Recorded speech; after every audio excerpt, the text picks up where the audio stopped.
Uyda boqish tavsiya etilmaydigan tovuq zotlari.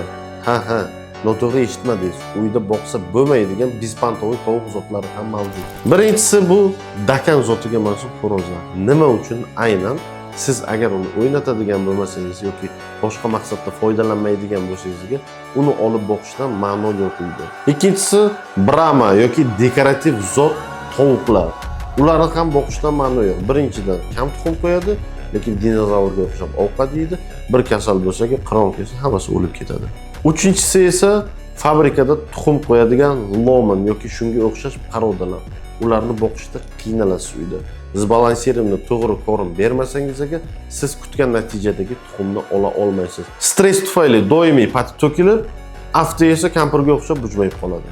Qaysi parodani uyda boqsak bo'ladi deganlar uchun o'zimizda jayda tovuqlarni boqadigan bo'lsak, yiliga 200 taga yaqin bitta tovuqdan tuxum olishimiz mumkin bo'ladi.